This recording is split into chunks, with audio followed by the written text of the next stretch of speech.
31 मे पर्यंत एसटीची भाडेवाढ होणार नाही। 12 दिवसांमध्ये केंद्र आणि राज्य सरकार काय निर्णय घेतं हे पाहणार असल्याचं परिवहन मंत्री प्रताप सरनाईक यांनी सांगितलंय।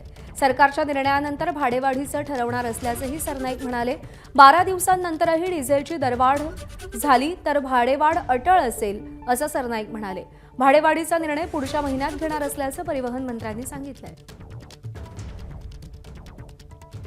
म्हणजे 31 तारखेपर्यंत आम्ही थांबण्याचा निर्णय घेतलेला आहे आणि पुढील 10 ते 12 दिवसामध्ये काय निर्णय केंद्र आणि राज्य शासनाचा होतो त्यावर अवलंबून राहून वेगवेगळ्या प्रकारे जर आमच्या मागण्यांची पूर्तता केंद्र आणि राज्य शासनाने केली तर आम्हाला दरवाढ करता येणार नाही। परंतु जर ती पूर्तता नाही केली तर आणि अजूनही काही डिझेलचे भाव वाढले किंवा अजून इंधनाचे भाव पुढे अजून मोठ्या प्रमाणात वाढले तर मात्र दरवाढ अटळ आहे।